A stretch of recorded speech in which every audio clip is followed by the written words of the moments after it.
ஸ்ரீ குருபியோ நமக. போன பகுதியில் கோர்ஷத் பாவனகிரியும் விஷ்பி ரத்து அந்த குடும்பத்தில் நடந்த சம்பவத்தை பார்த்தோம்.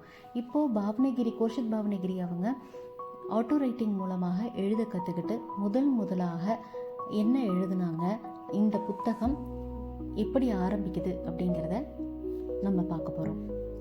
முதல் அத்தியாயமே அவங்க கொடுத்தது என்னன்னா, கடவுளின் உண்மையான விதிகள் அப்படின்னு கொடுக்குறாங்க. இந்த பூலோகத்தில் வாழ்ந்துட்டு இருக்க நமக்கு இந்த கடவுள் அவர் விதித்து கொண்டிருக்கிற அந்த உண்மையான விதி என்னங்கிறத ஒரு எல்லளவும் யாருக்கும் தெரியலை. நீங்கள் சமய குருமார்கள்னு சொல்லக்கூடிய பல பேர் எடுத்துக்கலாம், இல்லை தத்துவவியலாளர்கள்னு எடுத்துக்கலாம், யார் வேணாலும் அவங்களுக்கு தெரிந்ததை சொல்கிறாங்களே தவிர, ஆனால் உண்மையான அந்த பிரம்மாண்டமான அந்த கடவுளுடைய தன்மையை விளக்கி சொல்வதற்கு யாருக்கும் அவ்வளவு எளிதான விஷயமும் கிடையாது, சொல்லவும் முடியாது. இங்கே இருக்கிற அந்த தன்மையை உணர்றதுக்கு பல யுகங்கள் ஒவ்வொருத்தருக்குமே தேவைப்படும்.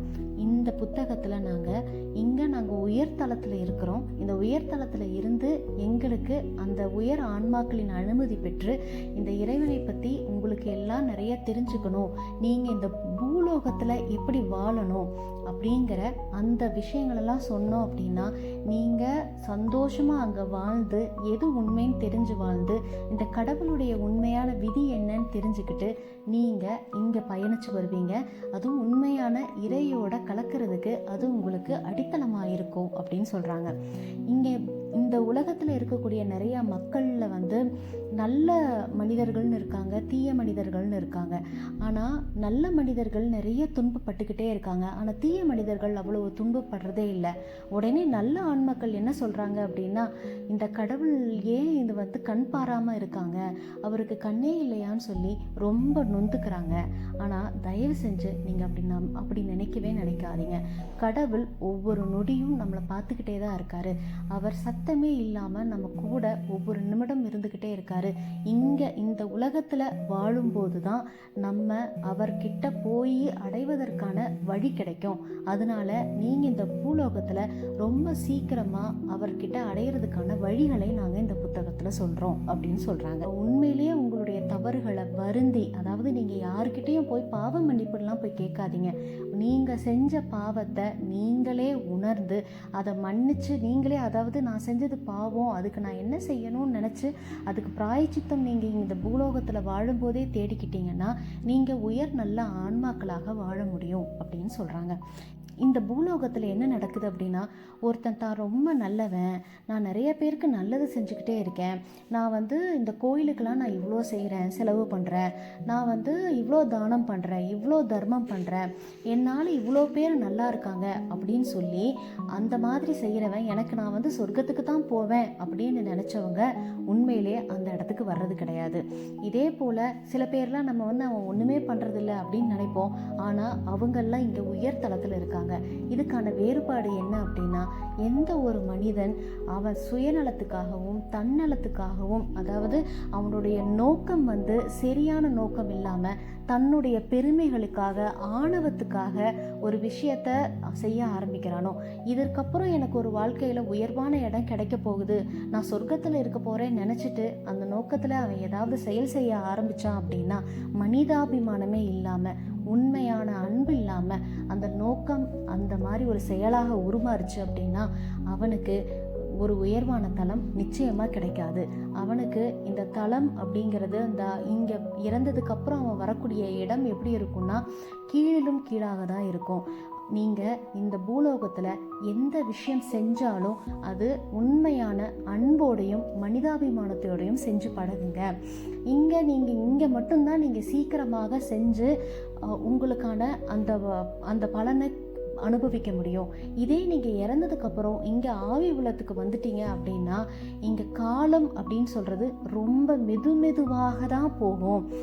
அதனால் உங்களால் நீங்கள் அதை உண்மைன்னு புரிஞ்சுக்கிட்டாலும் அது ரொம்ப காலம் எடுக்கும். அதனால் எவ்வளவு சீக்கிரமாக நீங்கள் இந்த பூலோகத்தில் உங்கள் தவறுகள்லாம் திருத்திட்டு உண்மையான அன்போடையும் மனிதாபிமானத்தோடையும் கனிவோடையும் அடுத்தவங்களை அந்த உங்களை போல பார்க்கறதுக்கான தன்மை வருதோ, நீங்கள் ஒரு உண்மையான தளத்துக்கு வருவீங்க அப்படின்னு சொல்கிறாங்க. இங்கே கடவுளுடைய விதிகள் அப்படின்னு சொல்கிறது என்ன அப்படின்னா, உங்களால் நிறைய விஷயங்கள் பார்க்க முடியாது, ஆனால் இங்கே எல்லா இடத்துலையும் நிறைந்திருக்க கடவுளால் உங்களை ஒவ்வொருத்தரையும் ஒவ்வொரு நொடியும் பார்த்துக்கிட்டு இருக்க முடியும். ஏன் நாங்கள் உயர்வான தளத்தில் இருக்க நாங்களும் உங்களை எளிதாக நீங்கள் எப்படிப்பட்டவங்கன்னு பார்க்க முடியும். இதை எழுதிட்டு இருக்க எங்கள் அம்மாவுக்கு கூட இத்தனை நாளாக ஒரு மனிதரை வந்து ரொம்ப நல்லவர் உயர்ந்தவர்னு நினச்சாங்க. ஆனால் அவர் எவ்வளவு ஒரு விரிவான மனம் இல்லாத ஒரு மனிதர்னு அவர் இங்கே துன்பப்படுற தளத்துக்குள்ள இருக்கும்பொழுது நாங்கள் பார்க்கும்போது எங்களுக்கு தெரியுது. நீங்கள் பக்கத்தில் பார்க்குற மனிதர் நல்லவர்னு நினைக்கலாம், ஆனால் அவரோட நோக்கம் சரியாக இல்லைன்னா அவர் வரக்கூடிய இடம் வேற. அதனால் நீங்கள் ஒவ்வொரு மனிதரையும் இங்கே அவர் செயலை வைத்து இங்கே எப்படின்னு சொல்லி நீங்கள் எதையும் வந்து ஜட்ஜ் பண்ணாதீங்க. அவருடைய நோக்கம்தான் அந்த நோக்கத்தை பொறுத்து தான் அத்தனையும் நிகழுங்கிறது புரிஞ்சுக்கோங்க. இனிமேல் நீங்கள் உங்கள் நோக்கம் எப்படி இருக்குன்னு தெரிஞ்சு அந்த நோக்கத்தின்படி வாழுங்க அப்படின்னு சொல்லி சொல்கிறாங்க.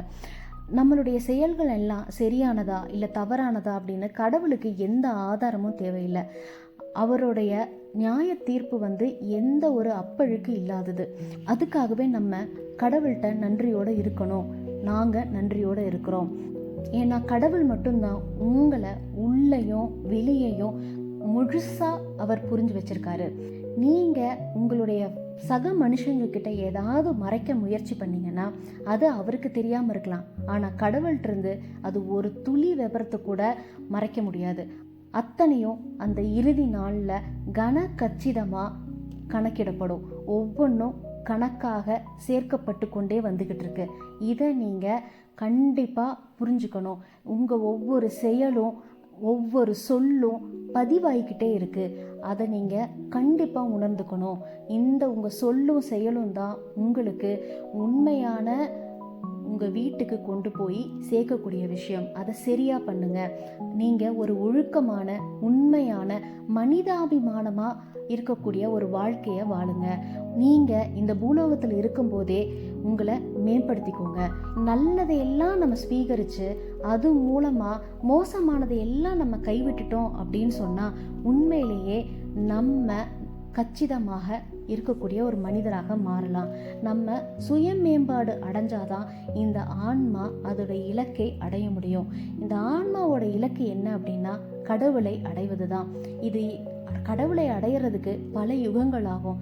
ஆனால் இதை நம்முடைய ஆன்மாவை சரியாக மேம்படுத்திக்கிட்டே வந்தோம்னா நம்ம கடவுளை எளிதாக அடையலாம் அப்படின்னு சொல்கிறாங்க.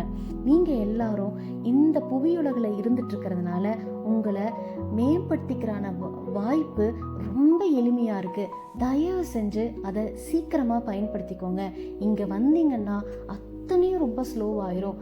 அதனால் நீங்கள் ஒரு உண்மையான மனிதாபிமான ஒழுக்கமான வாழ்க்கையை இங்கே வாழுங்க அப்படின்னு சொல்லி அவ்வளவு அழகாக கடவுளோட விதியை சொல்கிறாங்க. நாங்கள் இப்போது ஆவி உலகத்தில் நடந்த ஒரு சுவாரஸ்யமான ஒரு உரையாடலை உங்ககிட்ட பகிர்ந்துக்கிறோம் அப்படின்னு சொல்லி விஸ்பியுரத்துவும் சொல்கிறாங்க. அங்கே அந்த ஆவி உலகத்தில் அவங்க இருக்கும் பொழுது ஒரு வயதான முதியவர் நீரோடை கிட்ட உட்கார்ந்துட்டு இருந்தாராம். இதை பார்த்துட்டு இவங்க 2 பேரும் அவர் பக்கத்தில் போனாங்களாம்.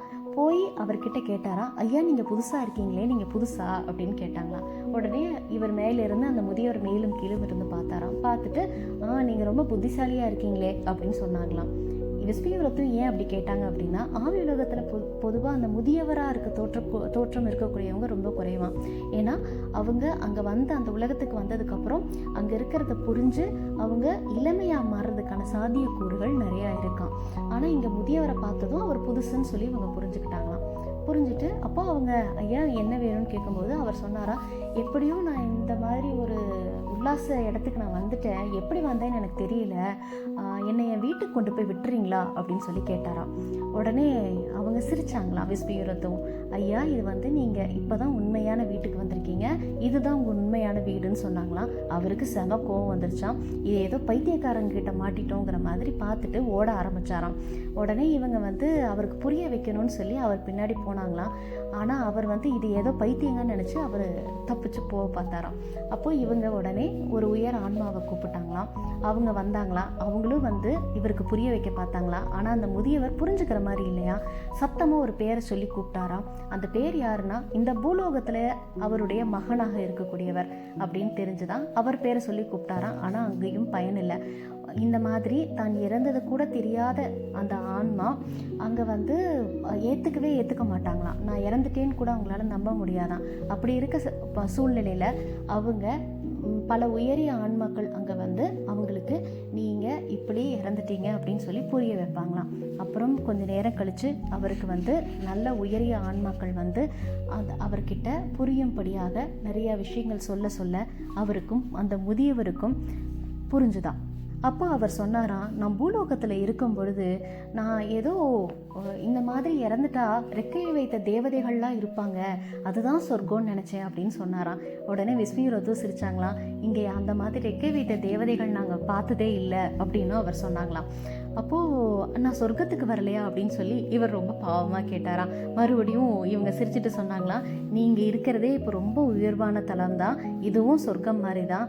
ஆனால் இதெல்லாத்தையும் விட மிக உயர்வான ஒரு தலம் இருக்குது, அது ரொம்ப ரொம்ப அழகானது, அது நம்ம கற்பனை கூட பண்ண முடியாத அவ்வளவு அழகு நிறைஞ்சது, அதுதான் உண்மையான இடம், அந்த இடத்துக்கு போகிறதுக்கு தான் நம்மெல்லாம் முற்படணும் அப்படின்னு சொல்லி சொன்னாராம். இப்போ தான் அவருக்கு இன்னும் ஆழமாக அங்கே என்ன அப்படிங்கிறத அவருக்கு புரிய ஆரம்பிச்சுதான். கடவுளோட நல்ல வழிபாதையை பின்பற்றி உங்கள் வாழ்க்கையை நடத்துங்க. அப்படி நடத்துனீங்கன்னா நீங்கள் உயர்ந்த தலங்களுக்கு உங்களால் வர முடியும். இந்த பூலோகத்தில் இருக்க மக்கள் இந்த கடவுளுடைய உண்மையான விதிகளை பற்றி தெரியாமல் இருக்காங்க. அவங்க இந்த சக்தி வாய்ந்த சர்வ வல்லமை படைத்த அந்த இறைவனோட விதியிலிருந்து முற்றிலுமாக ஏதோ ஒரு பொய்யான கருத்தை வச்சுட்டு விலகி போயிட்டாங்க. இது எப்படி இருக்குது அப்படின்னா, நம்ம சின்ன பிள்ளையில ஒரு விளையாட்டு விளையாடுவோம்ல, ஒருத்தர் காதில் ஒன்று கிசுகிசுப்பாக ஒன்று சொல்லுவோம், அதை அப்படியே பல பேருக்கு அது மாறி போகையில் அதோட பொருள் ஏதோ கிட்டத்தட்ட ஒரு மாதிரி இருக்கும், ஆனால் வார்த்தைகள் அத்தனை மாறி போன மாதிரி கடவுளை பற்றியான அத்தனை சிந்தனைகளும் இப்போது ஒருத்தர் மாற்றி ஒருத்தர் போகும்போது அது மாறி போச்சு. நீங்கள் கடவுளை பற்றி அந்த சர்வ வல்லமையான இருக்கக்கூடிய அந்த இறைவனை பற்றி உண்மையை தெரிஞ்சுக்கோங்க அப்படின்னு சொல்லி இந்த பகுதியில் கடவுளை பற்றி அவங்க சொல்லி முடிக்கிறாங்க. இனி அடுத்த பகுதியில் அவங்க எப்படி இறந்தாங்க, அந்த ஆவி உலகத்துக்கு எப்படி போனாங்கங்கிறத சொல்ல போகிறாங்க. நெக்ஸ்ட் எபிசோடில் பார்க்கலாம். நன்றி.